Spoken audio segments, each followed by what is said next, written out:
दिया।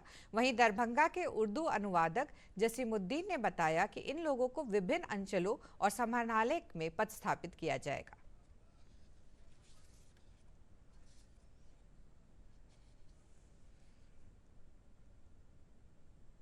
तो मैं समझता हूं कि ये एक बड़ा कदम है बिहार जैसे राज्य के लिए।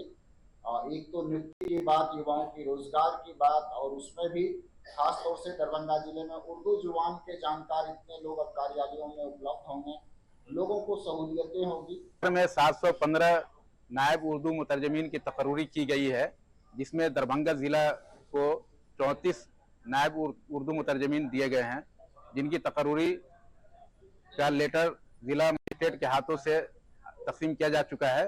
और कुल 34 नायब उर्दू मुतरजमीन दरभंगा जिला के तहत वाक़ सब डिवीजन ऑफिस पर ब्लॉक ऑफिस, सर्किल ऑफिस में मामूर किए गए हैं।